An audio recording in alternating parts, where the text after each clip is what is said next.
All right, so this is just kind of instructions on how to do a bit of basic soldering. So I've got my soldering iron, nice thin tip to work with a board like this.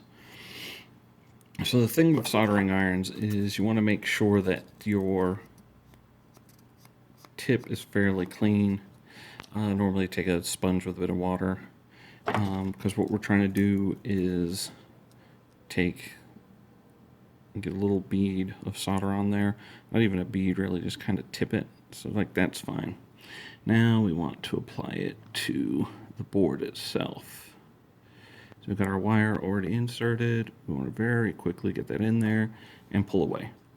So just like that. And you can kind of see how the joint is silver as opposed to like a darker metal. Darker metal means it's what's called a cold solder joint. And that normally means you're going to have it'll break easily, so it's a bad connection. So you want it to be a little silvery. That means you got a good connection in there. And you can you want to wait for it to cool down a little bit, but you can come in here and kind of pull on it and see we're pretty good here. So I've already gone ahead and wired up my switches that will control this. So I got start up, regular, and power down. So what I've done is this board has a bunch of sound files programmed into it right now, and based on the name is when they trigger. So when 0 triggers, which is what I got wired to green, file 0 will play, and then 1 is actually going to go to red. That's going to be my shutdown. And then 2, what this board allows you to do is if you name it with T, the number of the switch, so in this case T02, and then RAND for random, and 00 through 09, it'll play one of those random files when you press it. So in this way I can have a power up, a power down, and then a button you can hit to play any of the random game files for Liberty Prime. In addition, I'm going to go ahead and this particular chip has a built-in amplifier and everything, so it's going to have a speaker. I'm only doing a single speaker because I don't have room to do 2, and it's going to come out of left. Left is always your mono channel, so that'll allow me to go ahead and run through there. Then on this end, this is the USB connection. So this is standard micro USB. When you hook it up to your computer, it acts like a flash drive.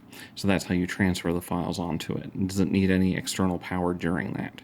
It does need power when it's running. So I've got a battery pack I'm going to run off of the power module connections off the top here. So that's just a quick example there on how to do a little bit of soldering. So we're going to have lines on 0, 1, 2 are positive and negative left and right. This ground will also wire to each switch because that's how these switches are pushed to connect. So when I push them down, it'll connect 0 to ground or 1 to ground or 2 to ground, thereby triggering it to file. And then we have our power connections are actually up at the top. So that's where the power pack will be. And all of this should fit pretty easily into the giant base. If you take a look at this, this is super thin wafer, so that's not going to be a problem. The battery pack's actually going to be the biggest problem, and the depth of these. But I believe I can work with the terrain that is on this huge base to make sure that the thicker bits are under the thicker piece. So this will give Liberty Prime voice in the wasteland.